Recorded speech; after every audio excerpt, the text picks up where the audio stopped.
오늘은 단재강세 4478년 배달 4354년 양력 9월 11일 음력 8월 초닷새. 이 시간은 9월 첫째 주 토요일 새벽 경배 시간입니다. 이번 주에 한백음께서 주신 말씀은 문제를 만나거든 한백음께 정성 들일 생각을 하라는 말씀입니다. 우리가 만나는 문제를 해결하는 길은, 그리고 그 문제를 완벽하게 해결해 내는 길은 오직 하나입니다.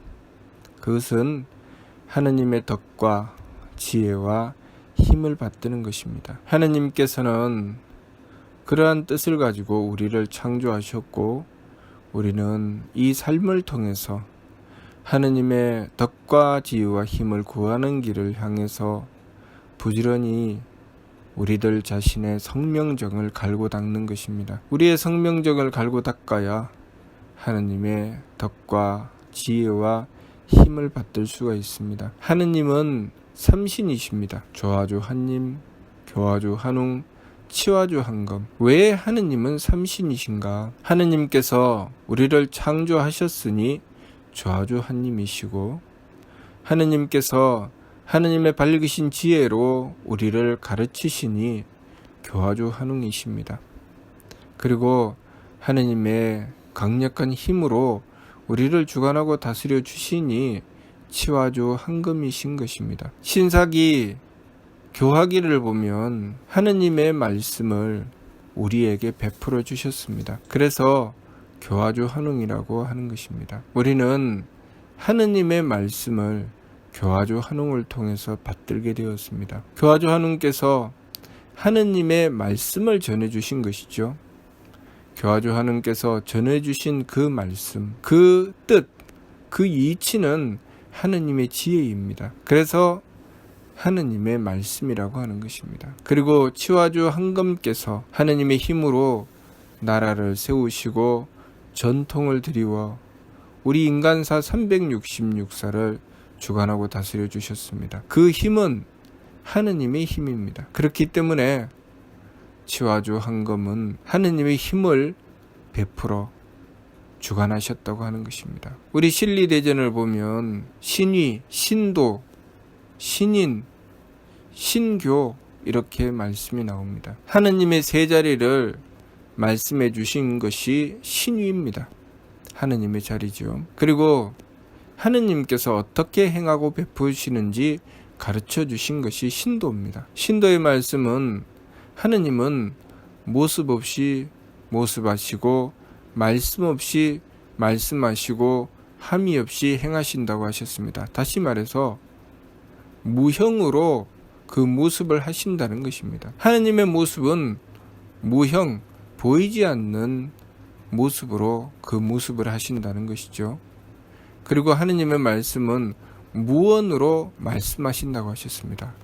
하느님께서는 무언으로 항상 말씀을 하고 계신다는 것이죠. 그리고 하느님께서는 무위로 행하신다고 하셨습니다. 하느님께서는 무위, 하지 않음으로써 모든 것을 행하신다고 하셨죠. 그것이 신도, 하느님께서 행하고 베푸시는 이치라는 것입니다. 그리고 신인이라는 말씀이 나옵니다. 신인은 현이 유영하시고 행이 유언하시며 동이 유의하시다고 했습니다. 나타나 형상이 계시며 행하여 말씀이 계시며 움직여 함이 계시다. 다시 말해서 신인께서 행하신 것이 하느님을 드러내신 것이라는 것입니다. 하느님의 모습을 드러내었으니 나타나 형상이 계시고, 하느님의 말씀을 드러내었으니 행하여 말씀이 계시고, 하느님께서 행하시는 바를 드러내셨으니 움직여 함이 계시다고 하셨습니다. 그러니 하늘 사람께서 드러내신 것은 하느님이신 것이죠. 그리고 신도의 말씀이 있습니다. 신도는 하느님과 우리의 관계를 말씀해 주신 것이죠. 대종지리는 3일이이라. 하늘 사람의 이치는 셋과 하나일 뿐이다 라고 말씀하셨지요. 하나는 셋의 본체가 되고 셋은 하나의 쓰임이 된다고 하셨습니다. 그 하나는 하느님이시죠. 그 셋은 하느님께서 창조하신 그 모든 것이고, 하느님께서 가르쳐 베푸신 모든 것이고, 하느님께서 다스려 베푸신 모든 것입니다. 그 모든 것이 바로 셋이죠. 그래서 하느님께서 하나로서 본체를 하시고 셋으로서 그 쓰임을 하신다고 하셨습니다. 다시 말해서 하느님께서 창조하고 베푸신 그 모든 것과, 하느님께서 가르쳐 베푸신 모든 것과, 하느님께서 다스려 베푸신 그 모든 것 또한 하느님께서 써서 베풀어 주신 것이라는 것입니다. 그렇게 하느님의 이치가 이루어져 있는 것입니다. 다시 말해서 우리의 삶은 철저하게 하느님과 연결되어 있는 삶이라는 것입니다. 그렇기 때문에 우리가 이 삶을 살아감에 있어서 우리의 삶을 바르게 살아가려면, 우리의 인생 속에 드러나는 문제들을 해결해 나가려면 하느님의 덕과 지혜와 힘을 받들어야 한다는 것입니다. 하느님의 덕과 지혜와 힘을 받들게 되면 가장 완벽하게 우리의 삶이 이루어져 나갑니다. 하느님의 덕과 지혜와 힘은 마치 태양이 떠올라 온 세상이 환하게 비추어서 누구라도 다 알 수 있게 되는 것처럼, 하느님의 덕과 지혜와 힘은 그렇게 우리에게 드러납니다. 우리가 가지고 있는 것, 우리가 가진 덕, 우리가 가진 지혜, 우리가 가진 힘은 마치 반딧불과 같죠. 내가 하느님의 덕과 지혜와 힘을 받들기 위해서 가지고 있는 것입니다. 그것을 통해서 우리가 얼마나 정성 들이고 얼마나 나 자신을 바르게 가꾸어 나가느냐에 따라서 하느님의 덕과 지혜와 힘을 받드는 길이 열리는 것입니다. 우리는 이 삶을 통해서 그것을 열어나가는 것이죠. 그 길을 완벽하게 열었을 때 그것을 성통이라고 하는 것입니다. 그리고 그것을 완벽하게 열어서 하느님의 덕과 지혜와 힘이 온전하게 했을 때 그것을 공안이라고 하는 것입니다. 우리의 삶은 그러한 목적으로 형성되어 있습니다. 그렇기 때문에 우리가 하느님의 덕과 지혜와 힘을 받들게 되면 나뿐만 아니라 내 주변까지 환하게 밝혀지는 것입니다. 그 일을 위해서 우리는 하느님을 모시고 받들며 우리의 성명정을 가꾸어야 합니다. 우리의 성명정을 가꾸는 길은 먼저는 새어서 빠져나가는 것을 막아야 되죠. 그래서 지감, 조식, 금촉의 세법을 힘써서 우리 마음과 기운과 몸의 망령됨을 먼저 해결해야 됩니다. 우리들 마음대로 하려고 하는 것, 내 생각대로, 내 마음대로, 내 기분대로 하려고 하는 것, 내 몸 편한 대로 하려고 하는 것, 이 망령됨을 먼저 붙잡아야 됩니다. 그래서 지감법을 행해서 감정을 그쳐야 됩니다. 감정이 일어나고 내 마음이 달린다고 해서 그대로 따라가면 안 되죠. 그래서 먼저 감정을 그치는 것입니다. 그리고 숨심을 고르게 하는 조식법을 행해서 숨심을 고르게 함으로 해서 기운을 가라앉혀야 됩니다. 내 기분대로 하는 것이 아니라 기운을 가라앉히는 것이죠. 그리고 부딪힘을 금해서 내 몸을 경거망동하게 내 몸 편한 대로 내 마음대로 행하도록 해서는 안 되지요. 내 몸을 바로잡아서 하느님께 맞추는 정성, 하느님께 드리는 정성으로 우리들 자신을 바로잡아야 됩니다. 그렇게 세는 것을 막아야 되죠. 내 마음으로 세고 기운으로 세고 몸으로 세는 것을 먼저 막아야 됩니다.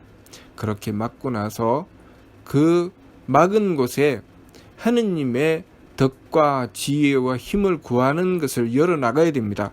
그것이 무엇인가? 바로 성명정입니다. 우리의 성품과 목숨과 정기, 성품이라고 하는 것은 나에게 다가온 운명이죠. 내가 차지하는 범위입니다. 내가 이 성품을 바르게 가꾸어서 하느님의 덕을 받들게 되면 내 삶이 덕스러워지는 것입니다. 내가 이 성품을 바르게 가꾸지 못하게 되면 내 삶이 엉망이 되는 것입니다. 내 삶이 온갖 욕심과 악함으로 점철되게 되는 것이죠. 내가 살아가는 범위, 내가 상대하는 사람, 내가 살아가는 시간, 내가 살아가는 공간, 이 모든 것이 그 성품의 범위 안에 들어가지요. 그래서 내가 이 성품을 바르게 가꾸면 내가 사는 세계가 바뀌죠. 내가 사는 세계가 덕스러운 세계가 된다는 것은 내가 성품을 바르게 가꾸어서 하느님의 덕을 받들었다는 것입니다. 성품의 이치는 용납하는 데 있기 때문에 내 운명으로 다가오는 것을 먼저 받아들일 수 있는 힘을 갖추어야 됩니다. 내 마음은 끊임없이 거부하지요. 내 마음에 드는 것과 들지 않는 것을 나누어서 내 마음에 드는 것은 받아들이지만 들지 않는 것은 거부합니다. 외면하고 쳐내려고 하지요. 그래서 지간법을 행해서 마음의 망령됨을 돌이켜야 하는 것입니다. 그리고 성품의 이치에 따라서 나에게 다가오는 것을 먼저 받아들일 줄 알아야 됩니다. 지간법을 행하지 않으면 성품의 이치를 따를 수가 없지요. 그래서 지간법을 행해서 성품의 이치를 따르는 것입니다. 성품의 이치를 따라서 먼저 용납을 해야 그곳에 하느님의 덕을 받들 수가 있습니다. 그리고 목숨의 이치를 따라서, 목숨이라고 하는 것은 무엇입니까? 내 몫이라는 것이죠. 하느님께서 나를 존재하게 하실 때 나에게 부여하신 내 몫이 있습니다. 그것은 내가 내 성품의 이치를 따라서 용납했을 때, 내가 받아들였을 때 그 성품의 세계 안에 내 몫이 있게 되는 것입니다. 내가 받아들인 그곳에 내가 해야 될 일들이 있죠. 내가 지간법을 행해서 감정을 그치지 않고서는 내가 해야 될 일을 행할 수가 없습니다. 내가 지간법을 행해서 감정을 그쳐야 그곳에 내가 정성 들일 일이 있는 것입니다. 내가 해야 될 일, 내가 한백음을 향해서 원도해야 될 일, 내가 참고 지켜나가야 할 일, 그 일들이 거기에 있는 것입니다. 그래서 목숨의 이치를 따라서 도리와 이치대로 도리를 지키는 일을 행해 나가는 것입니다. 그렇기 때문에 숨심을 고르게 해서 기운을 가라앉히고 내 도리가 무엇인지 찾아야 됩니다. 그러니 지간법을 행해서 먼저 용납하고, 용납한 가운데 그 속에서 내가 해야 될 일을 찾아서 행하기 위해서 또한 노력하고 정성 들여야 됩니다. 그렇게 내 도리를 찾아서 행하려고 했을 때 우리는 함부로 행해서는 안 되죠. 금척법을 행해서 내 몸을 바로잡는 것입니다. 그리고 내가 해야 될 일을 위해서 지극한 정성을 들이는 것이죠. 내가 해야 될 일을 위해서 지극한 정성을 들였을 때 정기가 굳세어지는 것입니다. 정신통일, 정신통일이라는 것이 그것이죠. 우리가 왜 정신통일이라고 했을까요? 정성이라는 것입니다. 신, 우리의 내면, 우리가 가지고 있는 우리 마음과 기운이라는 것이죠. 이 모든 것을 바로잡아서 정성 들인다는 것입니다. 그렇게 정신을 통일하고 마음과 기운과 몸을 바로잡는 것입니다. 그렇게 바로잡아서 지극한 정성을 들여서 힘을 모았을 때 정기가 굳세어지는 것이죠. 그 굳세어진 정기에 하느님의 힘을 받들게 되는 것입니다. 왜 정기를 굳세게 해야 됩니까? 내 사명을, 내 몫을 지켜내기 위해서, 내가 해야 될 일을 이루기 위해서 그렇게 하는 것이죠. 그러면 왜 우리는 성품의 이치에 따라서 용납해야 되고 목숨의 이치에 따라서 내 몫을 밝혀서 도리를 지켜야 되며 정성 들여서 정기를 굳게 해야 되는가? 그것은 하느님의 덕과 지혜와 힘을 받들기 위한 것입니다. 하느님의 덕과 지혜와 힘을 받들게 되면 마치 태양빛이 환하게 비쳐서 온 세상이 다 밝아지는 것처럼 첫 번째는 내 삶이 밝아집니다. 그리고 내 삶뿐만 아니라 내가 가지고 있는 범위 안에 모든 것이 다 밝혀집니다. 그렇기 때문에 성품의 범위라고 하는 것은 내 운명의 범위고 운명의 궤도죠. 그래서 그렇게 하느님의 덕과 지혜와 힘을 받든 일을 귀인이라고 하는 것입니다. 그런 일을 귀인, 성인, 우리 삶 속에 그러한 사람이 있어서 참 그분이 훌륭하신 분이다, 그분 덕에 산다, 이런 그런 훌륭한 분들, 인자하고 덕스러운 분들, 그분들이 공통적으로 가지고 있는 것, 그것이 무엇인가? 바로 하느님의 덕과 지혜와 힘을 받드는 것입니다. 그렇게 삶을 살아가는 이들은 항상 자기 자신을 절제합니다. 어떻게 절제하는가? 자기 마음대로 하지 않습니다. 자기 기분대로, 자기 생각대로 하지 않습니다. 제 몸 편한 대로 하지 않습니다. 항상 감정을 절제하고 감정을 그치고, 그리고 기운을 가라앉혀서 자신이 해야 될 일이 무엇인지 도리를 살피려고 하고, 그리고 지극한 정성을 들여서 자신의 맡은 일을 위해서 최선을 다합니다. 그렇게 되면 그 사람이 그렇게 행한 것에 대한 결과로 그 세상이 밝아지는 것입니다. 왜 밝아질까요? 바로 하느님의 덕과 지혜와 힘을 받들기 때문입니다. 자, 그렇게 하기 위해서 하느님께서는 우리를 창조하셨으니 조화주 하느님이십니다. 그러한 이치를 가르쳐 주셨으니 바로 교화주 하느님이십니다.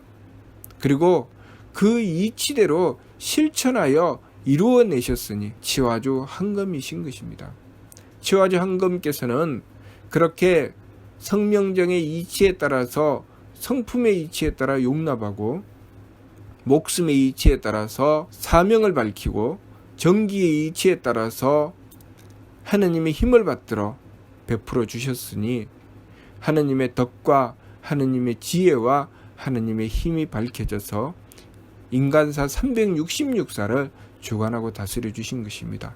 그 힘으로 나라를 세우셨으니 그 나라가 바로 배달나라입니다. 그러니 그 모든 것, 하느님께서 창조하신 그 일, 하느님께서 가르쳐 주신 그 일, 하느님께서 그 힘으로 베풀어 주셔서 인간사 366사를 다스려 주시고, 하느님께서 그 모든 전통을 드리워 배달나라를 세워주신 그 모든 일이 누구의 작품입니까? 하느님의 작품이죠. 그래서 하느님이시라고 하는 것입니다. 하느님은 삼신이시라고 하는 것, 그리고 한백음은 세검 한몸이라고 하는 것, 그 모든 것이, 모든 것을 하느님께서 행하여 베풀어 주셨기 때문에 그런 것입니다. 우리의 삶도 마찬가지입니다. 우리의 삶도 그 길을 따라가는 것입니다. 그래서 한백음께서는 본을 세우셨다고 하고 우리는 그 본을 따라간다고 하는 것입니다. 그러니 우리의 삶을 어떤 방향을 향해서 살아가야 되겠습니까? 우리의 삶을 한백음의 본을 따라서 살아가야 됩니다. 끊임없이 하느님과 나와의 관계를 개선하기 위해서 노력하고 정성 들이며, 그 완성에서는 성통공안, 하느님께 통하여 하느님의 덕과 지혜와 힘을 받드는 것입니다. 그래서 그것으로 우리의 삶을 이루어내니 그것이 공안, 공적을 완성하는 것이죠. 그래서 우리가 하느님을 모실 때 어디서부터 출발해야 된다고 하셨습니까? 자성구자, 스스로의 성품으로부터 하느님의 씨앗을 찾아라. 그러면 항제인호 하느님께서 머리꼴에 내려 임하실 것이니라. 그 작은 것으로부터 출발해서 그 모든 것을 완성하는 데 이르기까지 이치는 똑같지요. 하나입니다. 하느님을 모셔서 하느님의 덕과 지혜와 힘을 받드는 것입니다. 그 출발은 우리의 성품으로부터 하느님의 씨앗을 찾는 것입니다. 다시 말해서 지간법을 행해서 나에게 다가온 상황을 먼저 받아들이는 것, 용납하는 것, 그리고 그 속에서 내가 지켜야 될 도리를 찾는 것, 그리고 지극한 정성을 들이는 것, 그 방향은 하느님을 향하는 것이죠. 그래서 지간법을 행해서 성품의 이치에 따라서 용납하면 그 자리에서 하느님의 덕을 구해야 됩니다. 하느님께 빌고 원도해야 되죠. 그리고 조식법을 행해서 내 몫인 사명을 밝혀서, 목숨의 이치를 밝혀서 도리를 찾고 내가 해야 될 일을 행하기 위해서 하느님께 하느님의 지혜를 구해야 됩니다. 그리고 지극한 정성을 들여서 정기를 굳세게 하며 내가 해야 될 일을 행하기 위해서 지극한 정성을 들일 때 하느님의 힘을 구해야 됩니다. 항상 하느님과의 관계에서 모든 일이 이루어진다는 것을 알아야 됩니다. 우리가 성품의 이치, 목숨의 이치, 정기의 이치를 따르는 것은 하느님의 덕과 지혜와 힘을 받들기 위한 것이라는 것을 알아야 됩니다. 우리가 이 가정을, 화목하고 행복한 가정을 이루기 위해서 반드시 필요한 것은 하느님의 덕과 지혜와 힘이라는 것을 알아야 됩니다. 우리가 하느님을 향해서 정성 들이는 것, 지감조식 금촉의 세법을 힘써 행하고 성품의 이치를 따르고 목숨의 이치를 따르고 정기의 이치를 따르는 것은 오로지 하느님의 덕과 지혜와 힘을 받들기 위한 것이라는 것, 그것을 우리가 잊으면 안 됩니다.